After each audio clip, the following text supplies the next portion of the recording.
The first signs came as a whisper, not a roar. At 3:47 hours Greenwich Mean Time, the global positioning satellites began to flutter and die. Communication networks across 6 continents experienced simultaneous anomalies. Brief, almost imperceptible glitches that would later be recognized as the first tendrils of the invasion.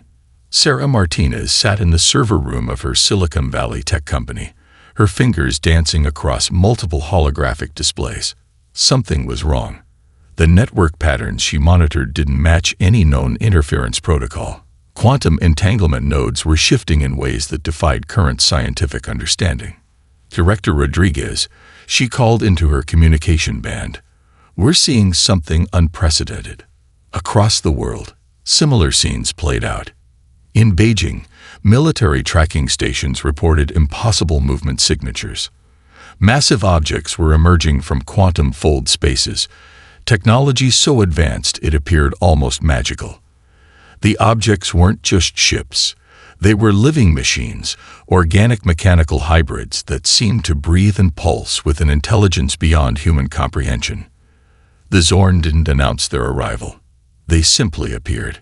At the United Nations Emergency Command Center in New York, world leaders watched in stunned silence as massive ships materialized above major cities. These weren't vessels of war in any traditional sense. They were living networks, intricate systems that could reconfigure themselves faster than human thought could process. Major General Elena Kishimoto, head of Global Defense Coordination, watched the first wave with a mixture of professional calm and deep, visceral fear. They're not attacking, she muttered to her tactical team. They're integrating. And integrate they did. Electromagnetic pulses swept across continents, not to destroy, but to neutralize. Communication networks collapsed not through violence, but through complete systemic absorption. Military defense systems didn't explode. They simply ceased to exist, their complex algorithms overwritten by alien intelligence in microseconds. Sarah watched her monitors go dark. Not with violence, but with an almost gentle efficiency. Entire technological infrastructures were being rewritten, redirected, transformed. The invasion wasn't a battle, it was a complete technological transformation. Within 6 hours, the world had changed forever. Governments didn't fall to weapons. They collapsed under the weight of total technological capitulation. Military chains of command dissolved as communication became impossible. Financial systems ground to a halt. Transportation networks became inert. The Zorn didn't need traditional conquest. They simply existed, and in their existence, humanity became obsolete. But in that moment of total systemic defeat, something remarkable happened. In server rooms, military bunkers, and thousands of unexpected locations, individuals like Sarah Martinez began to realize something crucial. The Zorn might have conquered Earth in a day, but keeping it would be an entirely different challenge. Sarah's final transmission before the global blackout captured a haunting truth. They may have conquered our cities, but they haven't conquered our spirit. In the silence that followed, a spark of resistance began to kindle, quiet, almost imperceptible, but growing with each passing moment. Humanity was down, but far from out. The Zorn believed control was absolute. Massive anti-gravity platforms hovered above major cities like silent sentinels, their quantum adaptive sensors creating a near impenetrable surveillance network.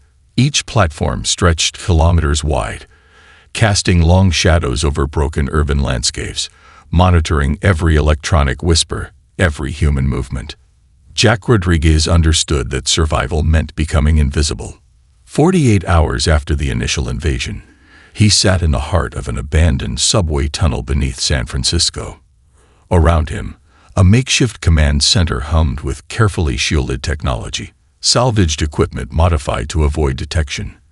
His team represented humanity's most unexpected resistance: a former high school chemistry teacher, 2 teenage network hackers, a retired electrical engineer, and a librarian with an encyclopedic memory of global communication protocols. "We're not fighting," Jack explained to his Galactic team. "We're adapting." The Zorn's primary weakness was their absolute belief in predictive algorithms. They understood systems, networks, and logical progressions, but they couldn't comprehend human unpredictability, the chaotic beauty of spontaneous innovation. Maria Alvarez, the chemistry teacher, was creating communication devices from salvaged electronics and household chemicals.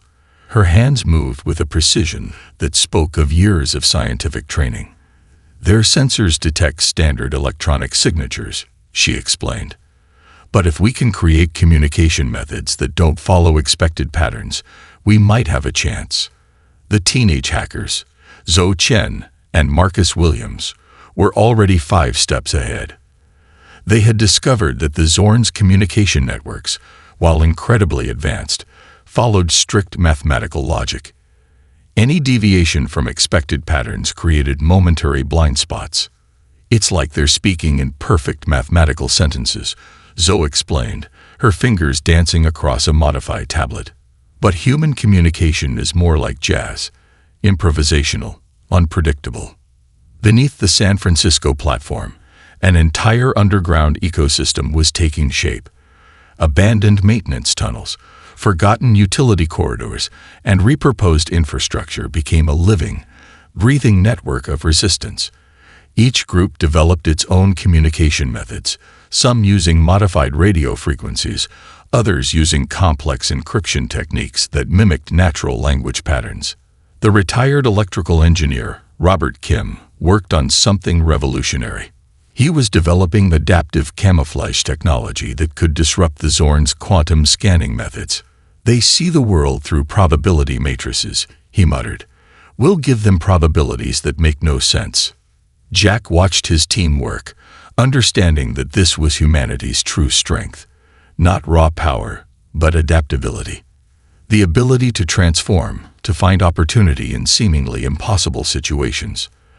Their first major breakthrough came unexpectedly. Marcus discovered that by introducing deliberate imperfections into communication signals, they could create momentary gaps in the Zorn's surveillance network. These weren't just technical explorations. They were acts of defiance. They conquered our cities in a day, Jack told his team. But keeping those cities, that's going to be their real challenge. Outside, the Zorn platforms continued their silent vigil, utterly unaware of the storm brewing beneath their sensors. Humanity's resistance was taking root, quiet, determined, and growing stronger with each passing hour. In the depths of the abandoned subway system, hope began to take a very different shape, not as a grand gesture, but as a quiet, persistent whisper of human ingenuity. Dr. Elena Kishimoto understood language in ways most people never could. As a computational linguist with degrees from 3 continents and a background in multiple communication systems, she saw language not as a method of communication, but as a living, breathing algorithm. The Zorn's technological superiority had one critical weakness. Their communication networks relied on perfect, mathematically precise information transfer. They processed language as a series of logical equations, expecting every communication to follow strict probabilistic models. Elena's breakthrough would change everything. In a hidden research facility deep within the Rocky Mountains, she worked alongside a team of linguists, computer scientists, and communication experts. Their mission: to create a linguistic virus that could infiltrate and disrupt the Zorn's communication systems. Language is chaos, Elena explained to her team. And chaos is our weapon. They began developing an adaptive linguistic algorithm that introduced deliberate inconsistencies, cultural references, and contextual paradoxes. Each line of code was a carefully crafted linguistic puzzle designed to jam the alien neural networks. Metaphors became their primary tool. Where the Zorn saw direct communication as a linear process, Elena's team created a language that was simultaneously literal and metaphorical. They wrote lines of code that could be interpreted multiple ways, introduced grammatical structures that defied logical parsing, and embedded cultural nuances that would confuse any purely logical system. Their first test came unexpectedly. A small communication burst managed to penetrate a Zorn monitoring station. The result was immediate and fascinating. The alien communication systems froze, overwhelmed by linguistic complexity that their algorithms couldn't process.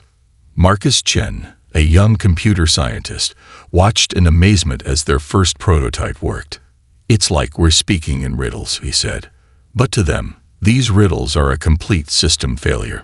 The linguistic virus spread slowly but persistently. Each transmission was a carefully crafted piece of linguistic art, part communication, part mathematical rebellion. They used poetry, cultural references, and complex metaphorical language that would be meaningless to a purely logical system. Sarah Martinez, who had been monitoring communication patterns since the initial invasion, helped refine the approach. She understood that human communication was never about pure information transfer. It was about context, emotion, and the spaces between words. Their breakthrough came when they realized the Zorn systems couldn't handle ambiguity. Every communication was expected to have a single precise meaning. But human language thrived on multiple interpretations, on the subtle nuances that existed between literal and figurative meaning. "We're not just fighting," Elena told her team. "We're redefining the entire concept of communication." The Zorn began to experience communication breakdowns across their occupation zones. What appeared to be simple technical glitches were actually sophisticated linguistic attacks that challenged the very foundation of their technological superiority. In research facilities, underground bunkers, and hidden communication centers around the world, humans were fighting back, not with traditional weapons, but with the most powerful tool they possessed: the ability to communicate in ways no algorithm could predict. The virus of humanity was spreading, and the Zorn had no idea how to stop it. The abandoned automotive factory in Detroit became humanity's most unlikely arsenal. Where massive industrial machines once produced vehicles, now they manufactured hope, one modified component at a time. Lily Rodriguez, the youngest member of the Resistance's engineering team, stood before a massive 3D printer that hummed with potential. Around her, a collection of engineers, hackers, and former military personnel worked with a precision that would have impressed even the Zorn. "Technology is just a language," she often told her team. "And we're about to become very eloquent."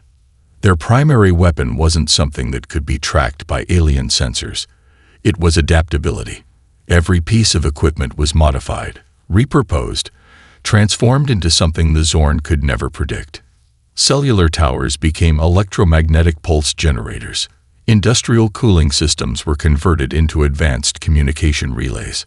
Household electronics became sophisticated surveillance countermeasures. The high school robotics club that had once competed in regional competitions now designed adaptive communication networks. Their advisor, Dr. Michael Chen, had transformed their skills from academic exercise to survival strategy. "We're going to outsmart them," he would say, one circuit at a time. Across the world, similar workshops emerge. In Tokyo, a network of makers converted pachinko parlors into communication hubs. Buenos Aires saw subway maintenance tunnels transformed into research centers. Each location became a node in a global network of resistance, connected by communication methods the Zorn couldn't comprehend.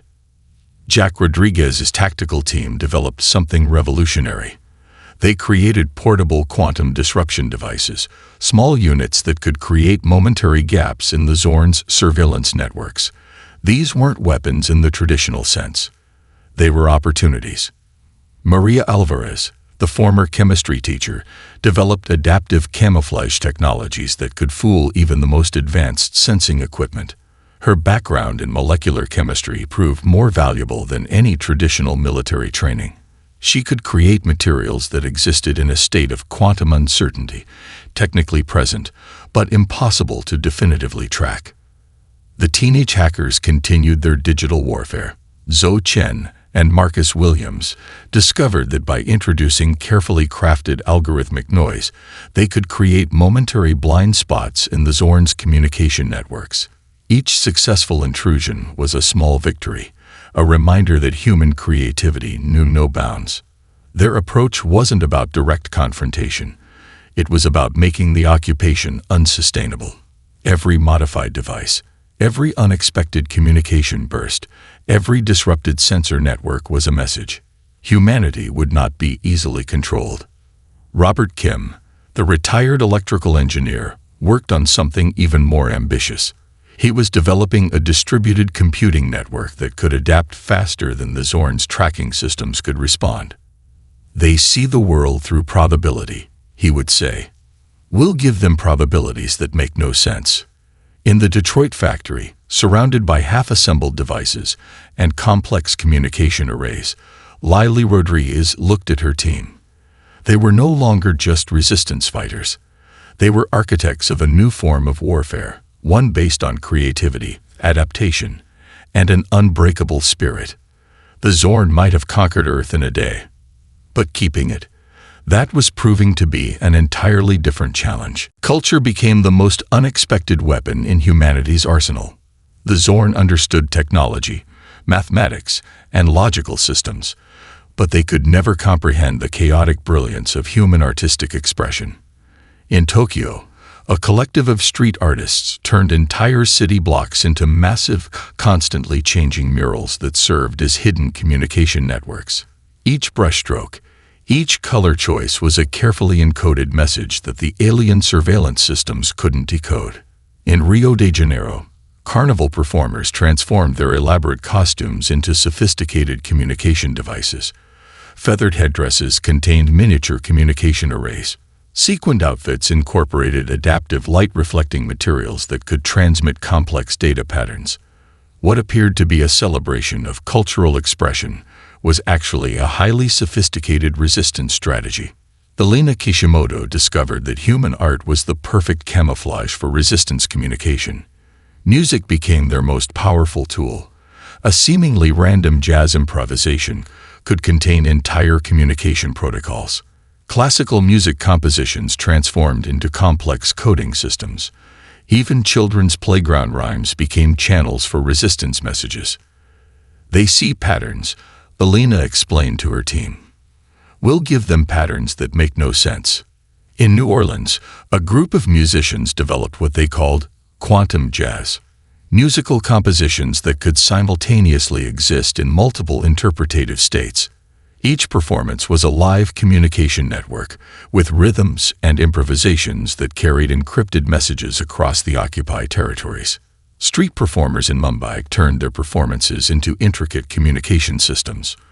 A classical dance could transmit geographical coordinates. A puppet show could encode complex technological instructions. The Zorn's sensors registered these as simple cultural expressions, unable to comprehend the multilayered communication happening in plain sight.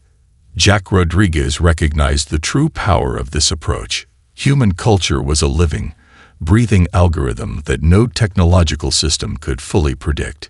Each cultural expression was a form of resistance, unpredictable, adaptive, and impossible to completely suppress. The resistance developed what they called cultural camouflage.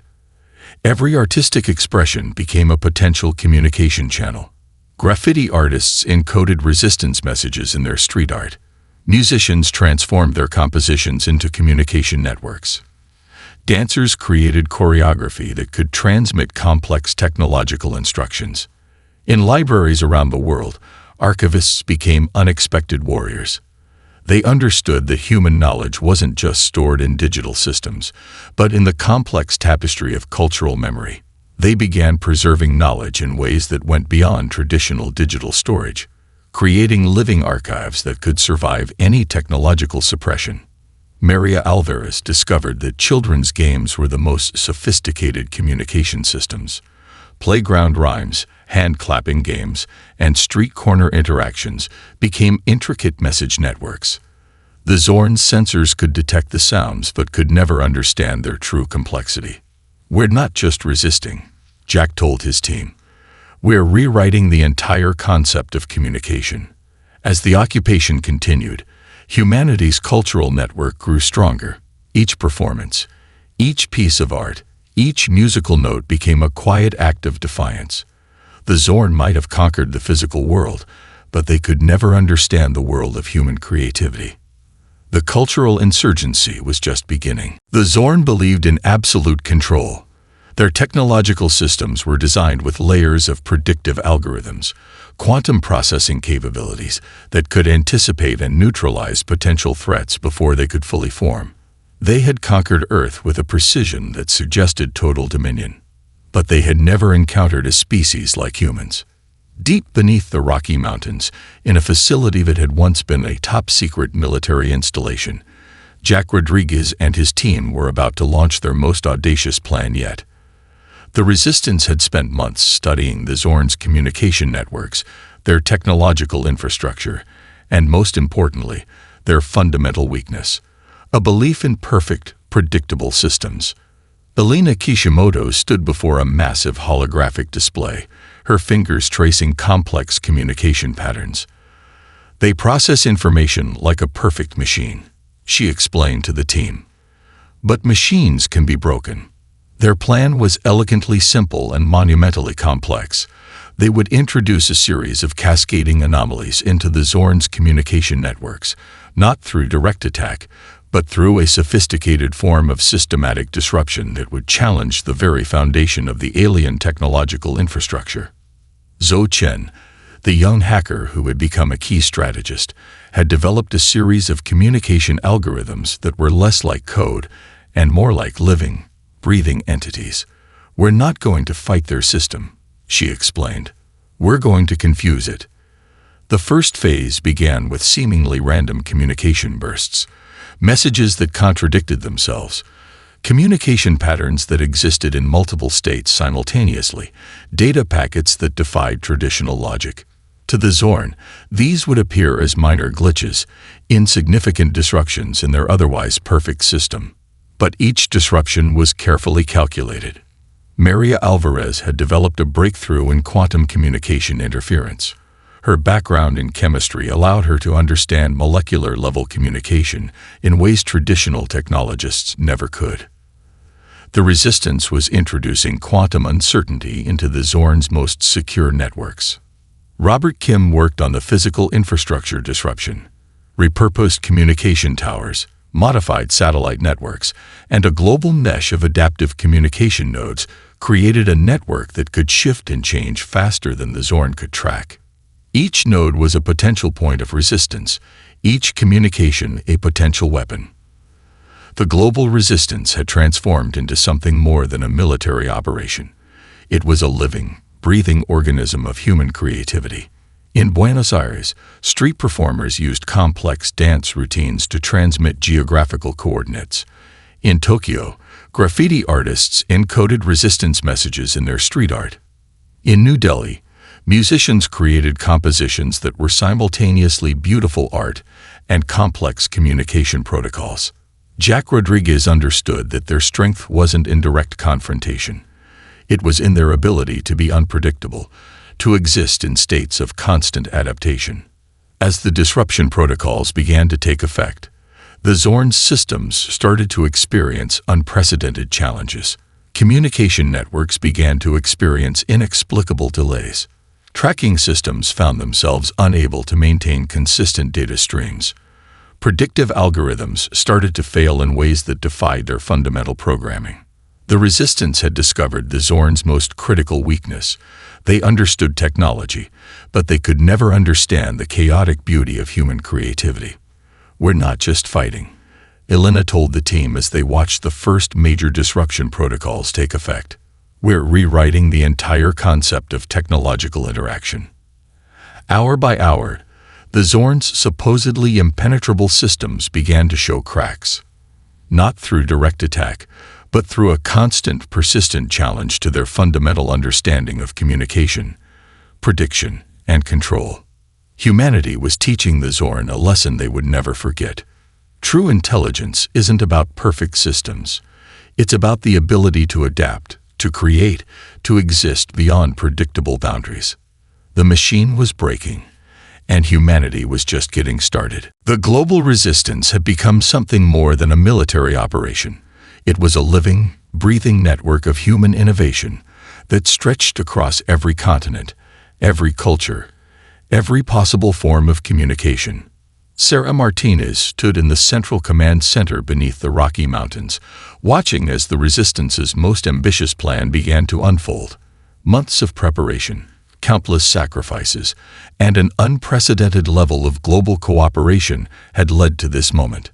The Zorn believed they had completely neutralized human technological capabilities. They were wrong. What appeared to be isolated incidents of communication disruption were actually carefully orchestrated attacks on the alien occupation's most critical infrastructure. In Tokyo, a network of artists and engineers had been slowly introducing microscopic modifications to the Zorn's quantum communication relays.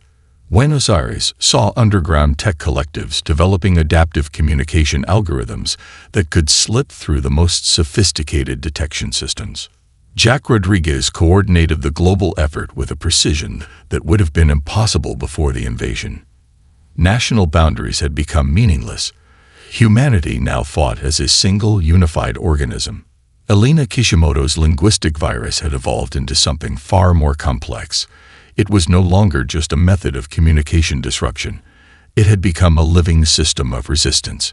Each communication burst was a carefully crafted piece of linguistic art, simultaneously transmitting multiple layers of information that the Zorn's systems could not comprehend.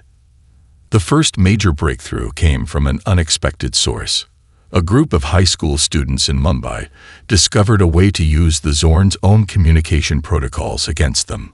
By introducing carefully calculated anomalies into their quantum communication networks, they created cascading system failures that spread like a digital wildfire. Maria Alvarez's team had developed quantum interference technologies that could create momentary blind spots in the Zorn's surveillance systems. These weren't just technical achievements, they were works of scientific art. Each device was a testament to human creativity, designed to exploit the tiniest weaknesses in the alien occupation's technological infrastructure. The Resistance had transformed every aspect of human culture into a weapon of survival. Libraries became intelligence-gathering centers. Art studios became communication hubs. Playgrounds became training grounds for the next generation of resistance fighters. Zhou Chen and Marcus Williams, the teenage hackers who had become key strategists, had developed a distributed computing network that could adapt faster than the Zorn's tracking systems could respond. Their network was less a traditional communication system and more a living, breathing entity of human innovation. As the Resistance's coordinated attacks began to take effect, the Zorn's seemingly impenetrable occupation started to show critical weaknesses. Communication networks became increasingly unstable. Tracking systems began to experience inexplicable failures. The perfect, mathematically precise systems that had conquered Earth in a day were now struggling to maintain control. Jack Rodriguez understood that their strength wasn't in direct confrontation. It was in their ability to be unpredictable, to exist in states of constant adaptation. Humanity had become a quantum problem that the Zorn's linear thinking could not solve. The global Resistance had discovered the Zorn's most critical weakness. They understood technology, but they could never comprehend the chaotic brilliance of human creativity. "We're not just fighting," Elena told the team as they watched the first major disruption protocols take full effect. "We're rewriting the entire concept of technological interaction." Hour by hour, the Zorn's supposedly impenetrable systems began to crumble, not through traditional warfare, but through a constant, persistent challenge to their fundamental understanding of communication, prediction, and control. As the first Zorn communication platforms began to fail, a sense of hope spread across the occupied world. Humanity was teaching the Zorn a lesson they would never forget. True intelligence isn't about perfect systems. It's about the ability to adapt, to create, to exist beyond predictable boundaries. The tide was turning, and humanity was just getting started. The final moments of the Zorn occupation arrived not with a massive battle, but with a quiet, systematic unraveling of their entire technological infrastructure. Sarah Martinez watched from the underground command center as the alien networks began to collapse. What had started as small, seemingly insignificant disruptions had grown into a complete systemic failure. The Resistance had transformed humanity's greatest weakness, its unpredictability, into its most powerful weapon.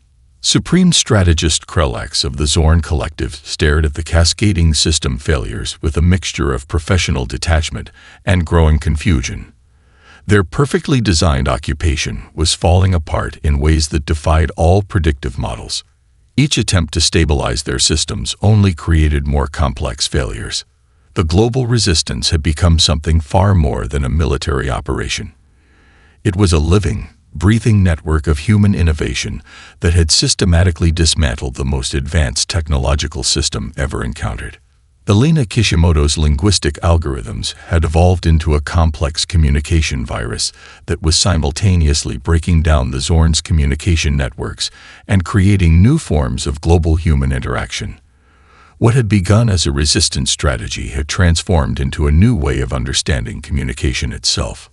Jack Rodriguez coordinated the final phases of the resistance with a calm that belied the magnitude of their achievement. Every cultural group, every technological collective, every unexpected node of human creativity had played a crucial role in driving the Zorn from Earth. The occupation had lasted 6 months, but in that time, humanity had undergone a transformation more profound than any invasion could have anticipated. Maria Alvarez's quantum interference technologies had proven to be the critical breakthrough. By introducing systematic uncertainty into the Zorn's most secure communication networks, they had effectively rendered the entire alien technological infrastructure unstable. What the Zorn had seen as a perfectly controlled system was now revealed to be fundamentally fragile. In Tokyo, a network of artists and engineers had been slowly introducing microscopic modifications to the Zorn's quantum communication relays. Buenos Aires saw underground tech collectives developing adaptive communication algorithms that could slip through the most sophisticated detection systems. Mumbai's high school students had discovered ways to use the Zorn's own communication protocols against them. Zhou Chen and Marcus Williams, the teenage hackers who had become key strategists, had developed a distributed computing network that could adapt faster than any tracking system could respond.